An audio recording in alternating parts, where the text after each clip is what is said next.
Carroll bringing it forward. Thompson's making the run. Carroll hangs on to it though. Still Davy Carroll. Could go all the way here. Oh, what a goal!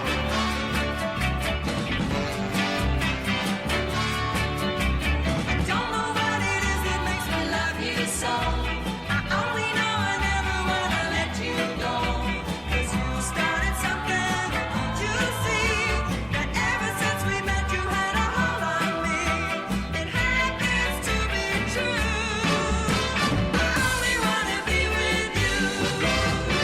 Hello, I'm Phil Catchpole and welcome to Ringing the Blues, the official Wycombe Wanderers podcast. On the show this week, we have all the action and reaction from the local derby against Reading, plus Tim Peach joins us for Till Death Us Do Part for his favourite ever Wycombe Wanderers memories. But first, let's head to Mexico City for the full Liga Juan results with Uri.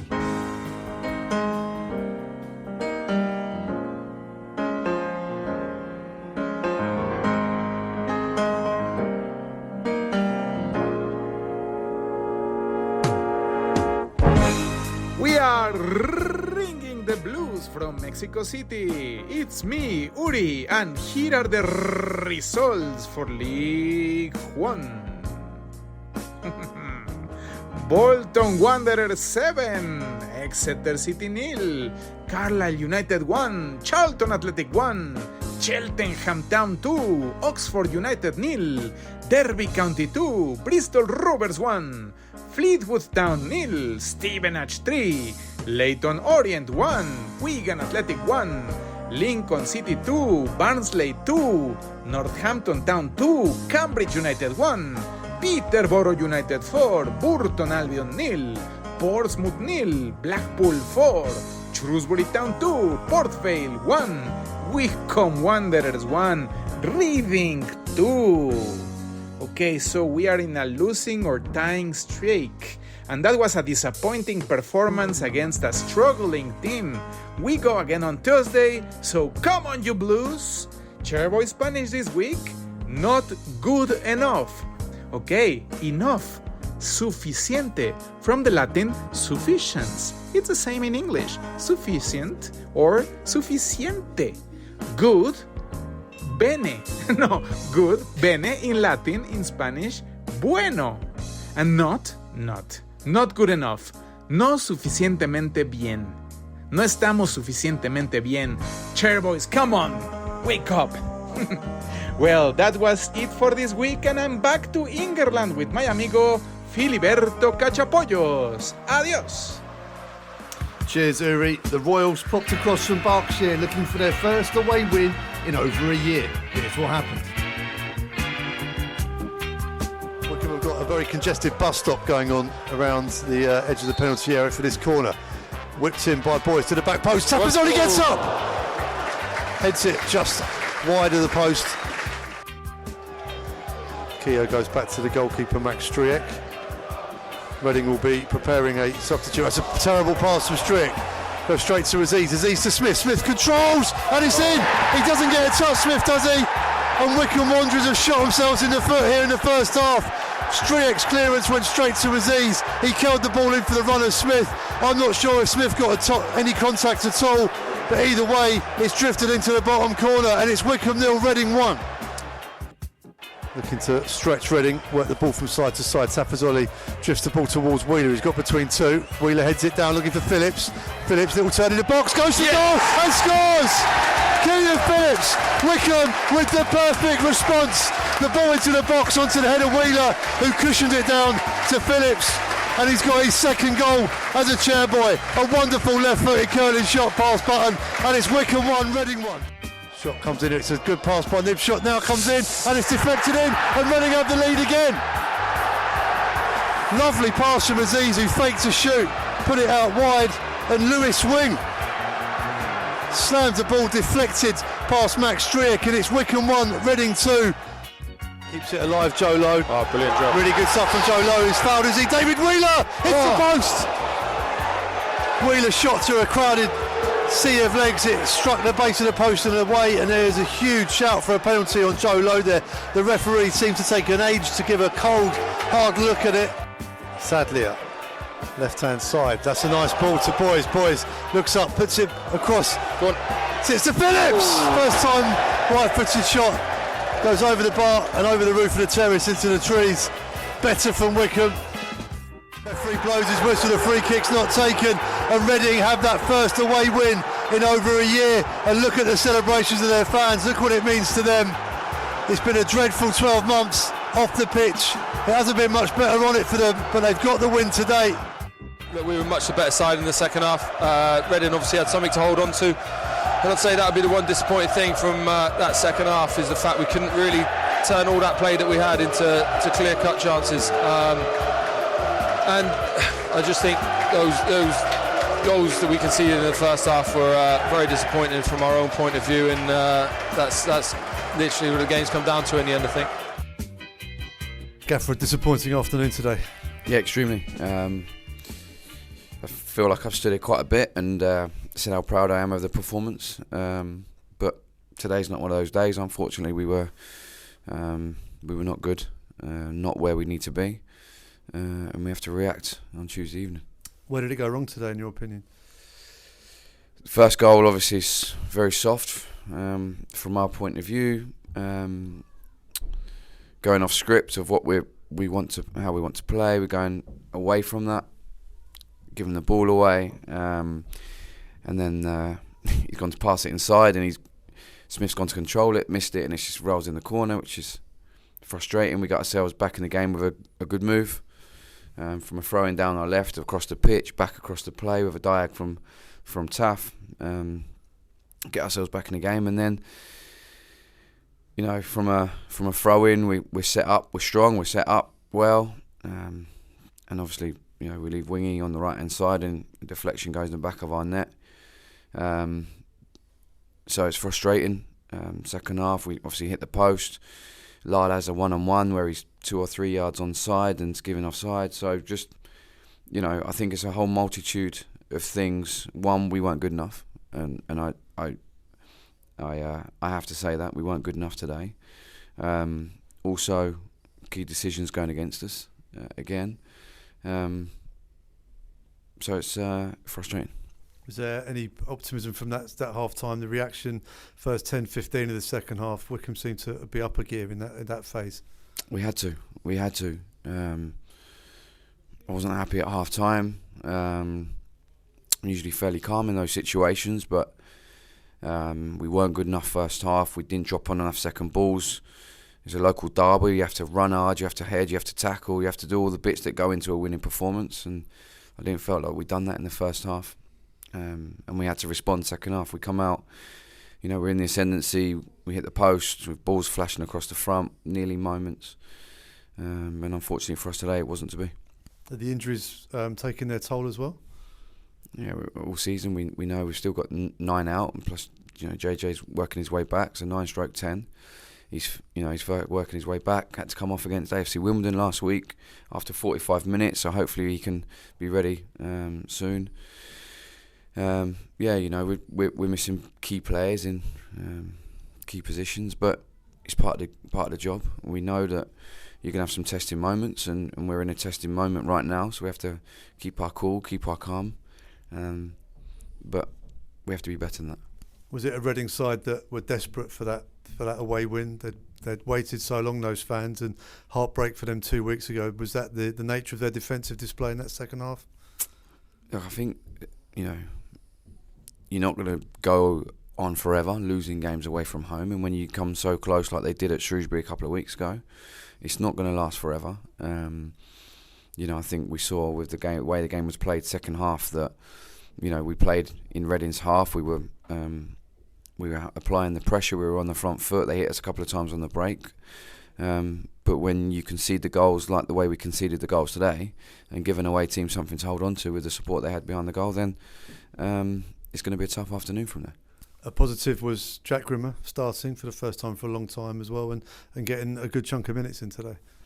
Yeah, Jack's a massive character for us, and a massive player for us. Obviously, we lost him so early into the season. We can't expect miracles overnight in terms of his performance. He's getting himself going again, but I really feel like he's a big part of this football club, a big part of this squad, and we wanted to get him back involved as soon as we could. So it was good for him to get some minutes in today. So it was good for Lyle to get on the pitch and look like a threat. Should have had a one-on-one opportunity that was, unfortunately mistakenly taken away from him. So, great to have Jack back, and hopefully, we'll get a fitter Lyle every day and every game. And as disappointing as today has been, the nature of League One means we go again Tuesday very quickly. Yeah, and we have to be ready to go on Tuesday. We have to react. We have to bounce back. We've got to be going. It's a tough game away at Barnsley, and we have to be better than we were today. A disappointed Matt Bloomfield there after the final whistle at Adams Park. Many thanks to Sam Vokes as well for joining us on commentary. Right then, the Reading fans, naturally, they were delighted at the final whistle. Imagine going all that time following your team away from home and not seeing an away victory. It all changed on Saturday, and here's the thoughts of the Royals fans in the opposition view. The Tilehurst end. Euphoria, bliss, ecstasy, elation. None of those words quite get across just how perfectly the sensation of pure joy hits home when you've just seen your team win a league game away from home for the first time in 378 days. Royal boy. At last, after a whole year without an away win, maybe the short journey helped. I just hope there isn't another points deduction coming. Hopefully, that was a turning point. Tom Maynard. Not much to say after that, really. Scrappy game. Wycombe were rubbish. Hopefully that gives us a boost and we can put a string of results together, but I won't hold my breath. Main thing is we finally broke the away hoodoo. Elvis Royal. The owner's shit, the manager is shit, some of the players are shit, but blooming heck, we've got the best away fans in the league. James Earnshaw. Today is well and truly an I was there moment. And similar to the Robin Friday famous goal against Tranmere, the 1,900 who were there today will become 19,000 in 30 years' time. Chris. 3 points away to Wycombe in League One shouldn't mean this much. But this club's cursed, and it's such a chore watching them. That those who travel away time and time again really deserve that today. Snowflake Royal. Oh, well, that was hard work. Wycombe were toss, but after division are the same, and we still lost to most of them. And Christ, we're so shit at shooting. Most of our recent goals have been chuckle-worthy or lucky deflections. So many of our other shots are just softly struck straight at the opposition keeper. It's like I'm playing up front. Crowbar 6753. Great win and great scenes at the end. Plus, a change in formation at last, which we've all been crying out for. We looked a bit shaky early on, and that was probably down to getting used to the new formation. But we certainly grew into the game and looked more secure at the back and retained the ball better in midfield. Plus, we looked sharp and dangerous on the counter. Brendy. I would rather be where Wycombe are than where we are right now, to be fair. But just knew that this game would break our duck. Good luck to Wycombe. I hope they get back in the mix. It's great to see Gareth Mack still doing it at 36. How we could do with him back here right now. Sam Vernon. Great day at Wycombe. The win was massive, but what a nice ground. Good outside setup with a bar, friendly stewards, and nice views of the countryside from the stands. But best of all, and so unusual at any game, good club Wi-Fi. Best of luck to Wycombe for the rest of the season.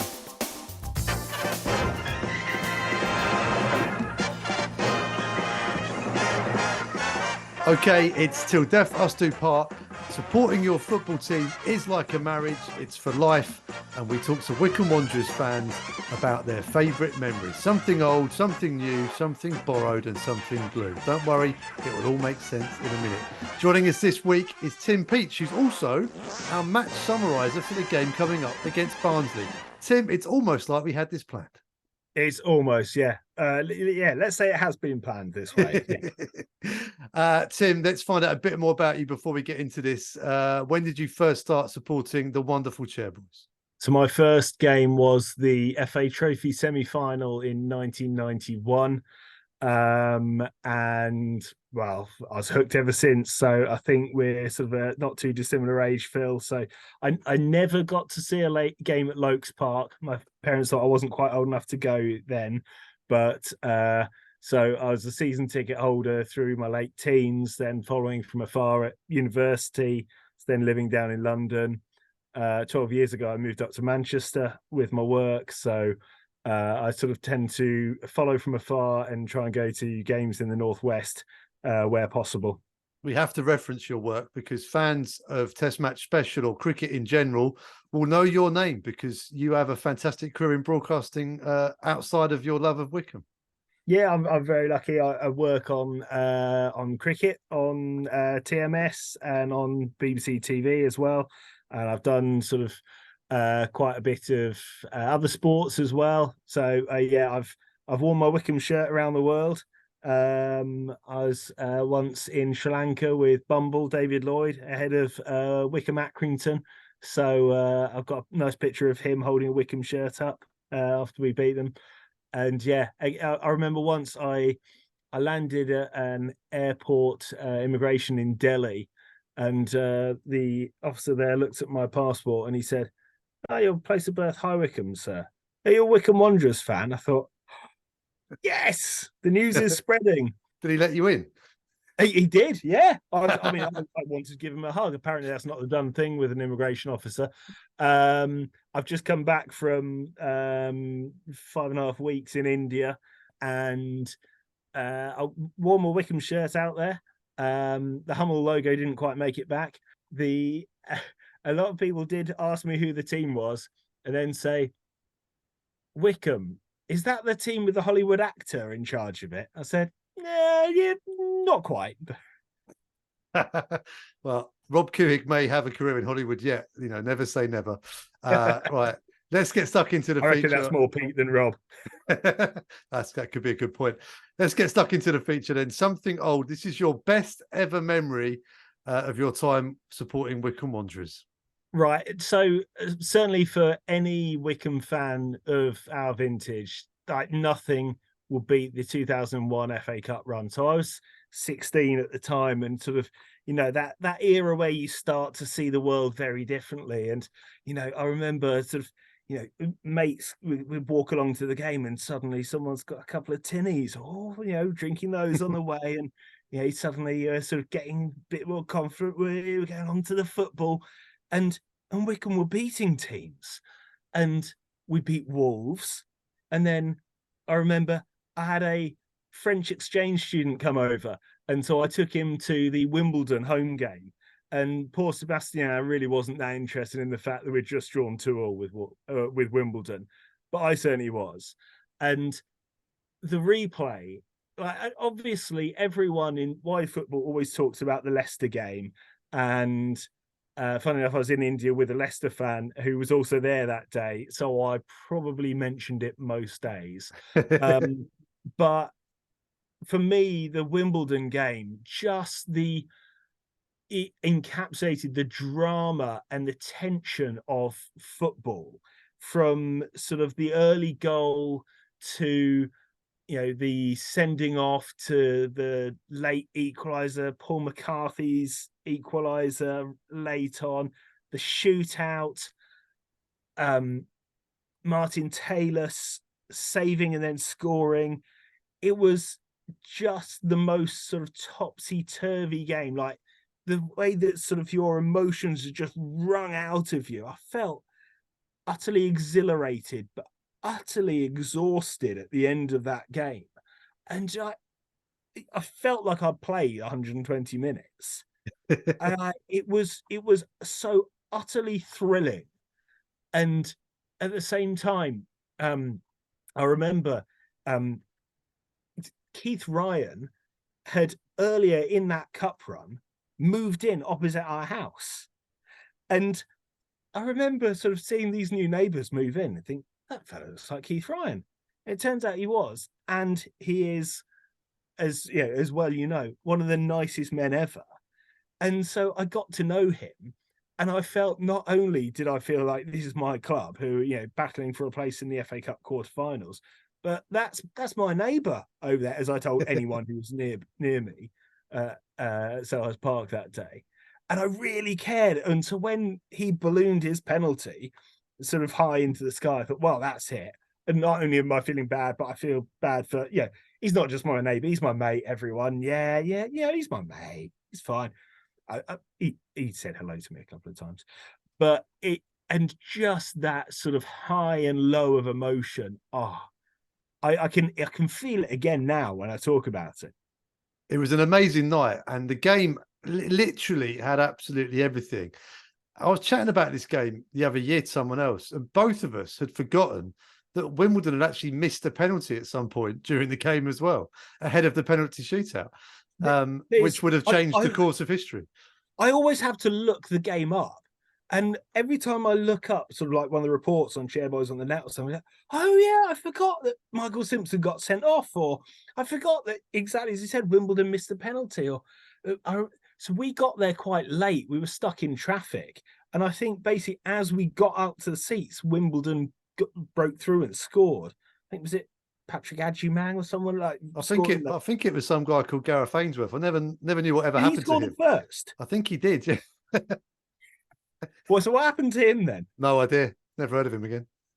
Was he the fellow who played for Preston in the 94 playoff final? Football's great like this, isn't it? It's just the rich tapestry of football. The other thing I remember about that night, I was a student in London at the time, so I remember going to the game. And then I remember I was living near Wembley, ironically, and I remember getting home about 3:30 in the morning, because I think as soon as we won, after we eventually won, I think lots of us bundled into the pub with little regard of public transport from South London, which is pretty sketchy at the best of times. And I remember getting home via a series of night buses, but I just couldn't care less. I was just like, this is fantastic. One other memory I have, and I remember coming away from that game, and this really dates it in the way that it's sort of like from a sort of like it's a drama sort of set in the 90s. Like it's a drama set in the early 2000s. My mate said, I think we might be the lead story on CFAX tonight. Now, obviously, CFAX played a decent role later on in the cup run, but I remember getting home, putting it on, and being furious that Tranmere beating Southampton 4-3, having been 3-0 down, was the lead ahead of us. Well, if anything encapsulates the magic of the FA Cup, it was that night between Tranmere and Wycombe Wanderers. And as you say, CFAX quite rightly got its headlines correct a bit further down the path. Wonderful memories, a great night in our club's history. But let's move on to the modern day now. Something new. So that is your favourite player in the current squad. Now, there are a lot to like, aren't there? And, I was having a think about this, and I think I've considered JJ, considered Sam Vokes. I've gone for Wheeler, because I think partly because when I took both my boys to their first game at Adams Park earlier last season, he came over and had a picture with them, which again didn't mean as much to them as it did to me. But I think I like the way he seems I don't know him well at all. He just seems a really down-to-earth bloke who is happy to speak his mind on things and happy to be himself. And I think a lot of that encapsulates what, from afar, seems to be what the club's about. And whether it is sort of Killian Phillips, and I really admired the way that the club sort of handled that issue a couple of weeks ago about, look, he's people have different approaches on things. We may not agree with them, but this is a club where you can be yourself. People may not agree with David Wheeler on things. People may not agree with Killian Phillips on things. That's fine, but you don't need to be hounded out of the club for this. This is where you are welcome. And I do love that about Wycombe at the moment. It is a club that you really can be proud of. And you look at some other clubs and you think, I'm really glad that that's not going on at my club. I'm really glad that he's not manager of my club. But we played Stevenage anyway. But I am really glad that these players are at my club and these people are in charge of my clubs. Matt Bloomfield as well, like the way he talked about, say, the Killian Phillips stuff, I really liked. I don't necessarily agree with Killian Phillips on it, but I really like the fact that he is given the time and space to be himself. Just picking up on something you said earlier on about the photograph with your boys with David Wheeler. This is something that's come up a few times in this feature. It's that memories created by players by just doing a very simple thing. But I'm not sure that the players themselves even maybe realise the impact that it has on our civilians' life. But so often in sport, you get it more now because camera phones and digital photography has been around for 20 years. You're getting players who have had a photo of them with is there one of Marcus Rashford and Ryan Giggs or something? And those players now who are the stars say about how incredible a moment it was to meet their heroes. And you're absolutely right. It really does mean a lot. And it's a fleeting moment for the star, but for the fans, it really does mean a lot. I've just, as mentioned, I've just come back from India. I was working a lot with Carlos Brathwaite, who won the T20 World Cup in India in 2016 for the West Indies. He's a megastar. He's played loads of Indian Premier Leagues over there. Every time we were walking through an airport or something, he's getting mobbed by people.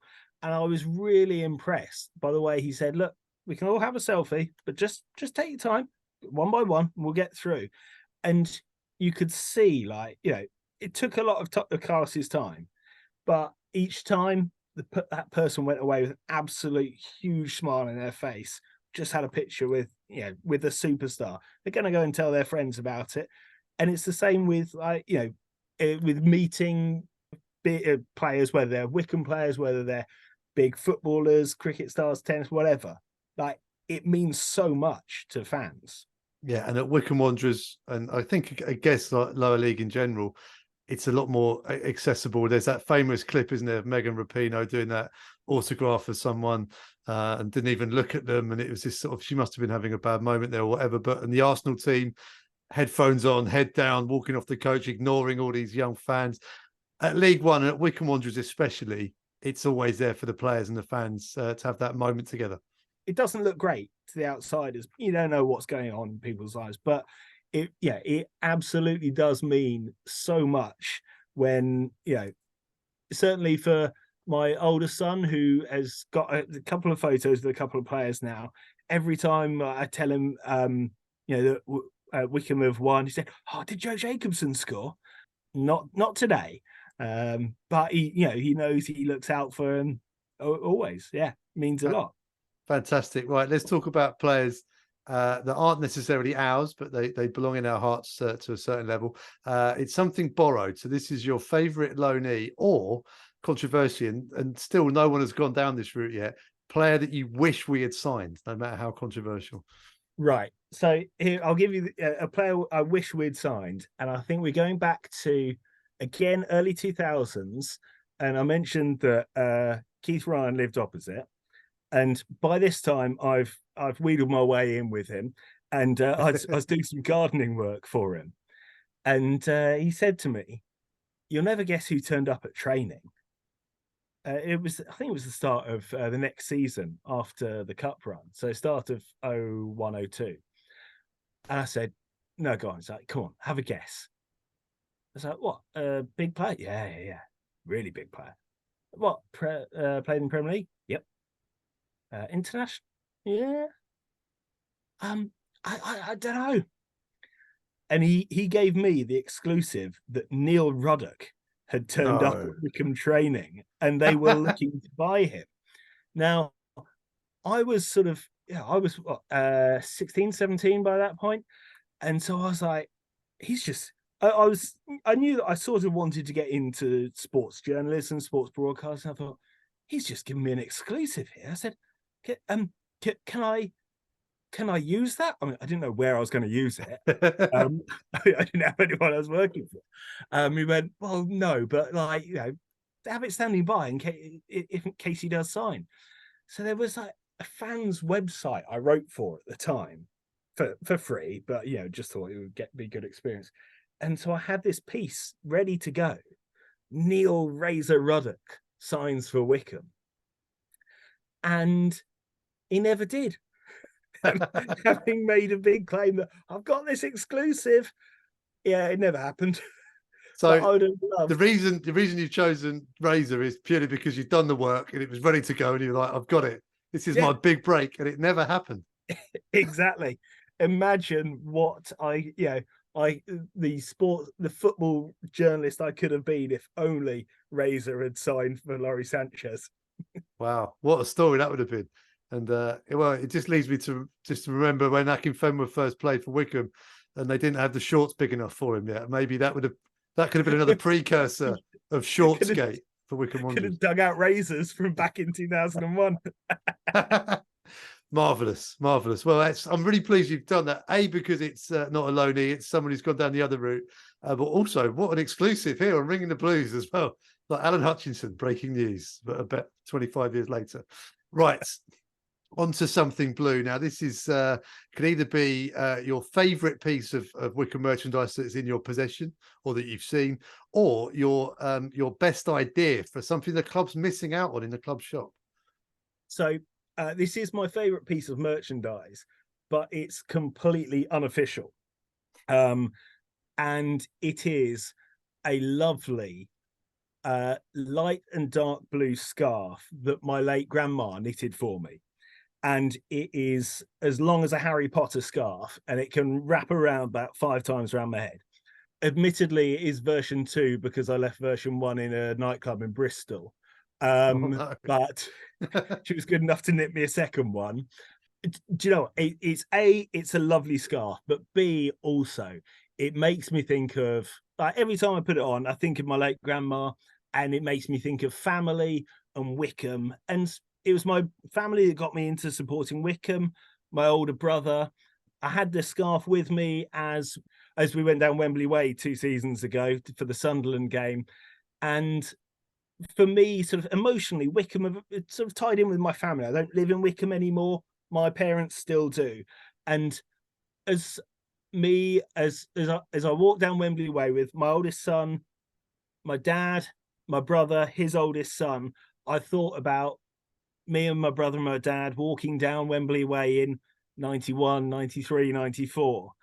And, we've got children, we've grown up since then, we've got children since then, but Wycombe was still bringing our family together. I had a real sort of quite an emotional moment walking down Wembley Way there. And because I realised that's what it meant to me. And that scarf sort of symbolises family and Wycombe as family to me. So here's to not leaving this scarf in a Bristol nightclub because it's a bit too late to get my grandma to knit a third one. But it really does mean a lot, and I take it with me to every Wycombe game I go to, but I wear it a lot as well. Well, I don't know if you're like me, Tim. It's a bit too late for us to be going to nightclubs in Bristol, isn't it? Well, the last time a cricketer went to a nightclub in Bristol was Ben Stokes, who got involved in an altercation outside that led to him missing Ashes tour after that. So maybe I will steer clear. Well, Tim, lovely memories, and maybe everybody's grandma who's still with us can knit Wycombe scarves, and maybe they could all be sold in the club shop. That'd be a lovely thing. Well, do you know what? As soon as about a year or two later, there was a very similar scarf that got that was on sale, just plain light and dark blue scarf. It was on sale in the club shop, and someone bought it for me, and I didn't have the heart to say thanks, but it's not grandma's scarf, so I'm not going to wear it. So I've got one at home, but I'm afraid there's a lot of the club can monetize. My grandmother's love isn't one of them. Well, Tim, it's been great to have you on this feature, and also people may recognise your voice because you are the Wanderers TV Northwest correspondent, or even the North. Actually, we stretch you out to the other parts of the North when we require tonight. And if you're listening to this ahead of the Barnsley game, you'll hear Tim on the co-coms tonight. Yes, and it's let's say it's cold because it's going to be the North, Of course. and it's raining. That's generally how you always start games in the North. Oh, isn't it cold up here? We've come so far, as if you've travelled to sort of Mordor or something. It's not that fun, mate. From Wycombe to Barnsley on a Tuesday night, it's going to be a tricky one. We're obviously recording this before I've set off for Barnsley, so will he be wearing Grandma's scarf? I undoubtedly will be wearing Grandma's scarf. Well, I look forward to seeing it. And I'm looking forward to some Test Match special magic sprinkled over the broadcast as well. Looking forward to it. Many thanks to Tim Peach for the wonderful memories. Right, if you're listening live, stick around because we've got commentary of Wycombe Wanderers at Barnsley in League One. And if you're not, then don't worry. Saturday, we're back in action in the FA Cup second round at home to Morecambe. And the following Tuesday, it's the Bristol Street Motors Trophy knockout stages against Fulham under-21s, again at Adams Park. In the meantime, come on, you Blues.